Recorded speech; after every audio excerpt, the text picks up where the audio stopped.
Gawa na nga ang amiga nyo ng mga paninda nating corn dog at saka ham and cheese. Abay, overtime na nga ito. At nag-ihaw at naglinis na nga rin ng amiga nyo ng ating mga panindang mga hito. Kaya nga rin tayo ng yellow para palagay natin sa ating mga paninda. Good morning mga amiga!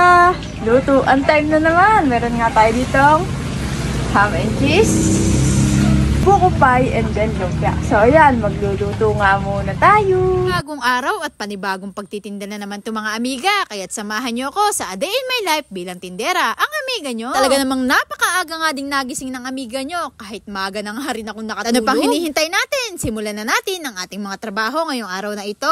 Bali nag-umpisa nga lang tayo sa pagpipirito nga ng ating mga ginawang paninda kagabi nga. Dahil pinagpalakad ko nga si Kuyang ng aking mga alagang aso, ako nga muna ang mag-iihaw. At pagkatapos siya magpalakad ng aking mga aso, siya naman ulit ang mag-iihaw. Habang nagsisimula na naman ako sa pagbabalot ng ating mga lumpia. Yun na lang siguro ang circle ng buhay natin. Kapag katapos nga siguro magluto, ayun, magbabalot at magpe-prepare na naman ng ating mga paninda para kinabukasan ay luto na lang ulit ng luto. Dahil nga nagpunta na nga yung mga magulang ko sa palengke para nga magtinda. Kaya ayan mga amiga, nagpatuloy na nga rin ako sa pagbabalot ng ating lumpia. Maya-maya nga yung nanay ko ay tumatawag at magbalot pa nga daw ako ng mga paninda kong lumpia at dahil napakyaw nga daw yung mga paninda kong lumpia. Imbis na babalutin ko pa mamayang hapon, ay binalot ko na nga lahat para isang gawaan na nga lang din. After nga nun mga amiga, ay nakuha na nga din ni Papa. Bali nagpasunod lang ako mga amiga ng 50 pirasong lumpia nga kasi nga na-sold out nga daw agad kaya wala na daw siyang pangtinda. Kaya ayun, hindi mapakali nga yung isip ko dahil nga gusto kong magtinda ng corn dog. Kaya ayan, gumagawa na nga din agad ang amiga nyo. Kapag ka nga may naisipan ay ginagawa agad. Sabi ko sa nanay ko, bumili nga ng hotdog. Ang binili nga naman ay yung jutay pa. Yan mga amiga, hinati-hati ko lang tapos nilagyan ko lang ng cheese para meron sa gitna at meron nga dun sa dulo para hindi unang kagat, tinapay agad. Dahil gumagamit na nga lang din tayo ng breadcrumbs, kaya ayan, naisipan ko nga na gumawa ng corn dog. Ang totoo nga mga amiga, ay cravings ko nga lang ito, kaya siguro lahat na magiging cravings ko, siguro magiging paninda nga rin namin. Ay nat, diba? Basta pagkakakitaan, i-push nga lang natin yan. Maggawa ko nga mga amiga ng corn dog, ganito nga lang din yung ginawa ko at dahil nga maliit nga yung nabili ng nanay ko ng hotdog, kaya maliit na nga lang din yung ginawa ko na cheese. Ang pangit naman tingnan kung malaki yung cheese at malaki yung hotdog. Syempre, hindi pantay at hindi siya balance. Ito nga lang din mga amiga yung ginawa natin. Bali, hinati nga lang din natin sa gitna yung ating hotdog. Tapos ayan, dalawang cheese yung nilagay nga natin para meron sa gitna at meron sa dulo. Ibebenta nga lang natin itong mga amiga na 25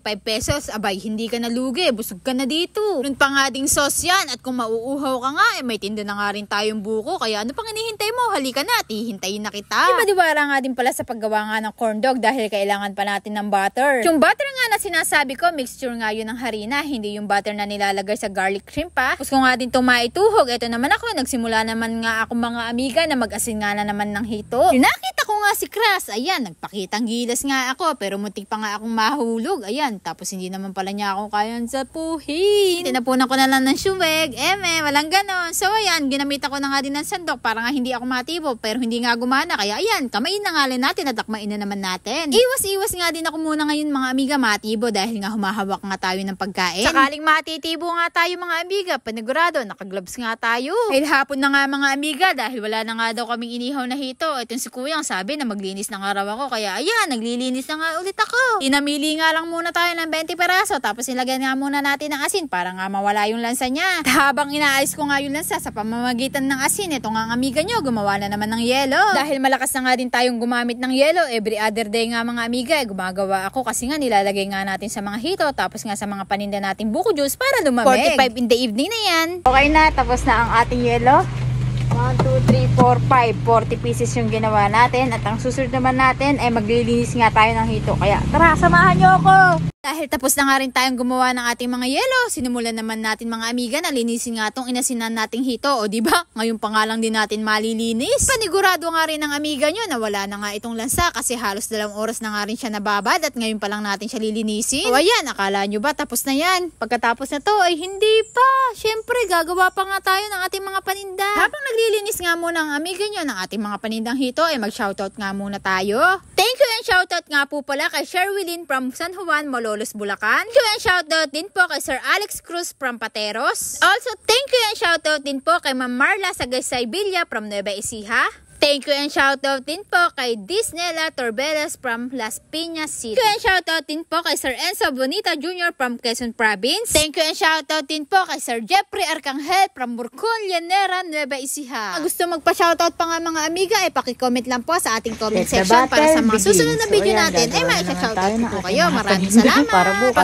Pagkatapos nga ng amiga nyo na maglinis nga ng ating mga panindang hito, abay naligo na nga rin ako kahit nga sobrang lamig nga talaga at naulan-ulan pa. Nang buhos nga ng tubig, palaga ka lang nasa loob ng freezer at para ka rin nag-ice bucket challenge. Diyos ko. Hinapa naman sa lamig ang amiga nyo, kaya ayan, tiis lang muna. After nga natin magligo, ayan, nagbihis nga lang din tayo. Ayan, nagsimula na nga rin tayo na maggawa nga ng ating mga paninda para nga bukas. Ko po, akala ko nga sa trabaho nga lang ay may overtime. Rin pala dito mga amiga sa pagtitinda ay over talaga sa time. Hindi na overtime, super over na. Kung hindi nga din natin to gagawin ngayon, ay panigurado ako, hapon na bago nga natin matapos lahat ng ating mga paninda bukas kasi nga ipipirito pa nga natin, ipe-prepare. Bali, ang una ko nga ginawa mga amiga ay gagawa nga muna tayo ng ham and cheese. Medyo madiwara rin kasi mga amiga yon. Una sa lahat, inalis ko nga muna yung gilid nga ng tinapay. Yun nga mga amiga, hinati nga lang natin sa dalawa yung isang slice na tinapay. Tapos ayan, kinoat nga lang din natin ng cornstarch para nga hindi siya malakas sumipsip nga ng itlog. Tapos makasipsip na nga ng ating mantika kapag ka pinipirito. Tapos nga na yun mga amiga, tsaka pa nga lang natin ilalagay yung slice ham natin. Tapos lalagyan na nga din natin yan ng cheese. Syempre, naku nga mga amigang, hinahati-hati yung mga slice ham natin. Tapos yung mga cheese natin para kapag ka nagsimula na nga tayong humawak ng harina ay dire-diretso na nga lang din. Ang ginagawa natin para nga hindi takaw sa oras at talagang